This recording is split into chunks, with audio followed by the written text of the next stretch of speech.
Cody. Thank you. Well, good morning to you all.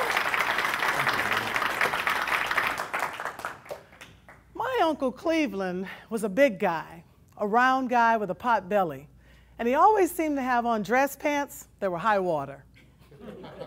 He looked like the kind of guy you could walk right up to and give a bear hug, but he wasn't a bear hug kind of guy. He was more of an intellectual. He was college educated, one of the first back then, but he'd worked most of his adult life for one company, doing one job for one reason. And one day, the company decided that Mr. Cleveland was no longer relevant. And so, as his usual self at the family gathering, there he was in the front room, but not making us laugh, not giving us wisdom, but ruminating a bit, as he talked about what it is he'd want for his 3 children. First thing I want is that they know their African American history. And then I want them to be college educated. And if they can take $1 and turn it into 2, I've done my job. He was thinking about his experiences and starting to realize, what is it I can give my children so that they stay relevant? Well, many things have changed since 20 years ago. Number one, we'll work for more than one company, it's likely. We'll have 7 to 8 different careers in our lifetime. And we certainly won't be retiring at 65. And we're living to 100 years old, the boomer exchange. But the one thing that's the same is that we need to be relevant. Relevant in our work, relevant in our lives, our community, our churches, and in our parenting. Relevant. So you heard Cody talk about some of the things I've had an opportunity to do. I've worked with extraordinary leaders all over the world, and not just in my work, but in the churches and in the community. And from that experience, I've come to know, in my own way, what it takes to be fearless, to be a fearless leader. And I believe that is the key today to being relevant, to be fearless. So when I talk about fearlessness, I want to just clarify with a little housekeeping. It's kind of an oxymoron that to be fearless, fear has to be present. But the fearless leader moves through the fear anyway.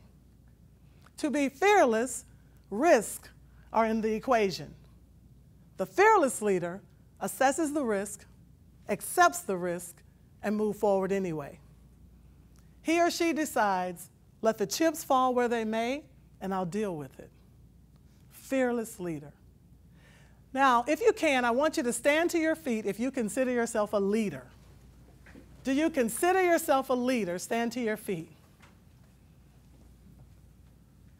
Beautiful. Thank you. Because each and every one of us are leaders. We have an obligation to bring our best game, to challenge the status quo, to leave the place better than it was when we found it. Thank you. You may be seated. You're thinking, how long are we going to be standing? So now we're clear about what fearless is and what a fearless leader looks like. I want to talk to you about the acronym for the words that I've used to define fearless. The acronym is spelled BWAVE. And we're not going to talk about all of those characteristics. I only want to talk about one today. But I love it that the acronym actually spells something, number one, and that it's related to fearless. And so I'd like to share how you pronounce it through the voice of a legend that you may all know, the famous, world-renowned cartoon character, Elmer Fudd. And Elmer Fudd would say, a fearless leader is brave. He's brave, he is, he's brave. Now, the B in brave is for boldness. Boldness is required absolutely to be a fearless leader. And you know, when you're bold, you'll take on adversity. When you're bold, you'll go against popular opinion. You have to be bold. Some of you may have seen a news account a couple of weeks ago in Florida, a guy named Eddie Peoples, home on military leave. He's at Bank of America with his 2 young children. The bank's being robbed. His children are giggling because they think it's a joke. draws the attention of the robber. So Eddie takes everything in him and he tries to stop the robbery. And there he is with a gun pointed to his forehead. He uses one arm to move the guy's wrist. He takes the other one and with the full weight of his body, he tackles him to the ground until the authorities come. Bold, right? And hopefully we won't ever have to be that bold in our lifetime. They later learned that the gun was empty. The gun was empty, right? But he didn't know that. Was there fear present? Absolutely. Were there risks? Yes. But the gun was empty. 99% of what we worry about and what we're fearful of never comes to fruition. Fear, false evidence appearing real. False evidence appearing real. So as I talk about boldness, you're going, I love this. I want to talk about boldness. I want to leave with you 3 practices that will help you improve your boldness and have that foundation that is necessary to be a fearless leader and thus stay relevant. The first practice is this: embrace change. Every day, do something that takes you out of your comfort zone. It doesn't have to be anything big. You could change your ringtone to a Latin song. You could buy a coffee from someone that looks different than you, that you don't spend much time with. There's a brief story I want to share about sharecroppers. These were the families right after slavery, and they made their money in the fields. When the kids were old enough to work, you bet they went to work because that means more household income. Well, in this case, the son wanted to go to college. He was already reading, so were the mom and dad, but he had a desire to go to college. They didn't understand it, but they were bold enough to let him go to college as opposed to working in the field. He went on to win many prestigious honors, was a great inventor, and even had dinner in the president's home. George Washington Carver. Bold parents who took a bet on their son. The second practice is to play the hand you're dealt. Play the hand that you're dealt. Another way to say it is bloom where you're planted. This is where you are, deal with it. And I think of this story that I think is so relevant, and it's about a nanny goat who gets caught in a dry well. And he's stuck in a rut. How many of you know the feeling of being stuck in a rut? And as he's stuck in the rut, they can't figure out how they're going to get the nanny goat out of the well. And they think, let's put him out of his misery and just toss some dirt in over him. They toss the dirt in, and the nanny goat takes 2 steps and shakes it off. And they said, well, he's still out a little bit. Let's put some more dirt in there. And you know, sometimes your boss is giving you more work. The better work you do, the more work you get. And sometimes you're trying to have a good relationship with your husband, and the more you try to explain, the more he throws some dirt in. But the nanny goat just took 2 steps and he'd shake it off. And before long, with all the things that were coming to him in the place where he felt like he was stuck in a rut, he just kept shaking and stepping. He was back even with the ground and out of the well. Play the hand you dealt. Play the hand you dealt until you rise to the position you should be in. And the last practice is to be willing to walk away. To be willing to walk away.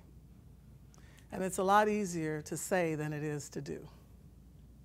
It's probably one of the toughest things we'll ever do. And as I told a good friend, it's not about having a place to walk away to.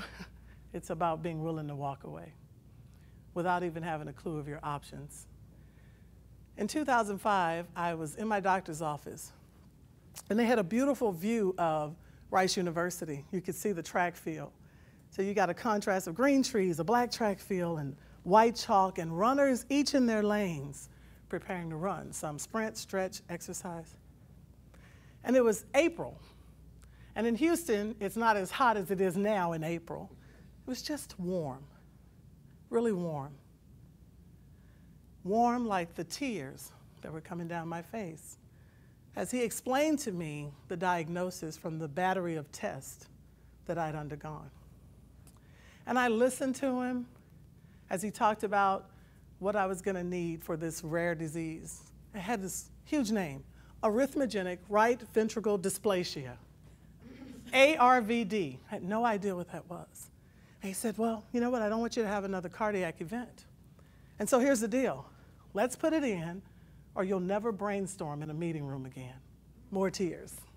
Let's put it in, or you won't be able to cheer for your sons at baseball. You won't have any quality of life. And I sat there and I listened and I cried. And as Ayanna Vincent says, I cried with an agenda. I cried with an agenda to say, I choose life. I chose life in that moment. It didn't make things easier. There were a couple of struggling years after that. But it all came full circle. And it all reminds me every time when my quality of life is compromised to be willing to walk away. It's too short and it's not promised. Happy to report that I've renamed ARVD to already receive victory over death. You see, death was the one thing I feared the most. And you know how you conquer your fear? You look it in the eye and say, I choose life. Now, I'd like for you to close your eyes just for a moment. Close your eyes, play with me, and think about it. If everything was to end right now, if the game were over now, lights out, would you have any regrets? Is there anything you might do differently? In the words of Julio Alala, he says, a life without boldness is a life filled with regrets. You can open your eyes. And I want to share with you a poem that has meant a great deal to me, and I think it'll mean the same for you. Our deepest fear is not that we're inadequate. It is our deepest fear is that we are powerful beyond measure. It is our light and not our darkness that most frightens us. We ask ourselves, who am I to be brilliant, gorgeous, talented, and fabulous? Actually, who are you not to be? You are a child of God, and your playing small doesn't serve the world. There's nothing enlightened about shrinking so that others can feel comfortable around you. You were meant to shine as children do. We were born to manifest the glory of God that is within us. And it's not just in some of us, it's in all of us. And when we let our own light shine, we unconsciously allow other people to do the same. As we liberate ourselves from our own fear, we also unconsciously liberate others. Thank you.